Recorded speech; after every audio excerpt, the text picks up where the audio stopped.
Hello students, let's start with the new chapter which is corporation tax computation. Here we are going to learn some basic concepts of the corporation tax. Students, corporation tax is levied on the UK resident companies on their worldwide income.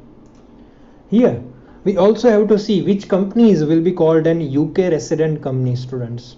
First, the companies who are incorporated in the UK will obviously be considered as an UK resident. And if it's not incorporated in the UK but it's managed centrally and controlled in the UK, like holding AGM in the UK and it will be considered as an UK resident company. Now students, next concept is what can be the period of the account. Students, it will be generally 12 months long, but it can be longer or shorter. But now next concept is a chargeable accounting period. It's nothing but the period to which the corporation tax is paid, and we call it as a cap. The cap can be the 12 months or less, but it cannot be more than 12 months. Now students, let's see when the cap will start.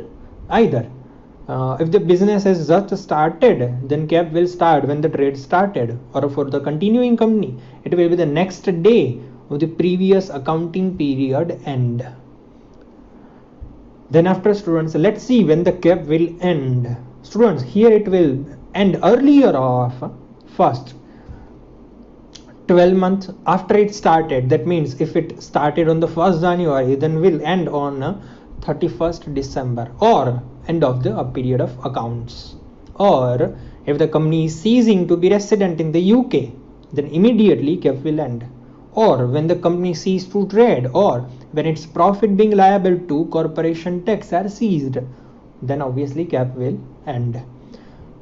Now students, here we have the pro forma for the corporation tax, computation of the corporation tax.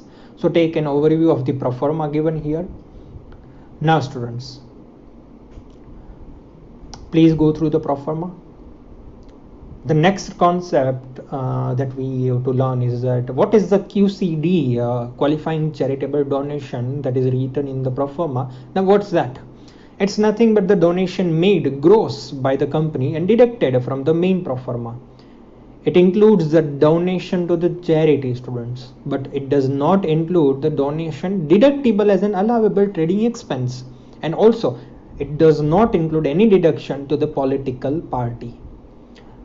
Now we have one more thing to learn, which is what if the QCDs, that means qualifying charitable donations, exceeds the total profit of the company.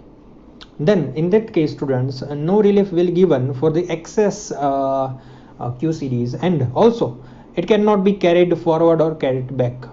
In case students, if the company is a part of 75% group company, the excess QCDs can be claimed by other group companies and relief will be claimed by other group companies, and excess QCD will not get wasted. Now students, what if the period of account is more than 12 months? That means a long period of account. Then student, we just simply have to split the accounting period into first part and the second part. First part will be the 12 months and second will be for the remaining period. Here students, following rules apply while splitting the accounting period and then the transaction. So just have to go through the list. Then after students, we have next topic, which is financial year. Just like we have learned tax year in the income tax topic, same way corporation tax have the financial year. According to financial year students, the corporation tax rate and the other rules will apply. Financial year will start from the 1st April and will end on 31st March. Students, please do not again confused with the tax year learned in the income tax, which is 6th April to 5th April. So that was a different for the individual taxation, but here we are talking about financial, which is a year which is applicable to companies only. Done. So here we are done with the chapter in the next topic.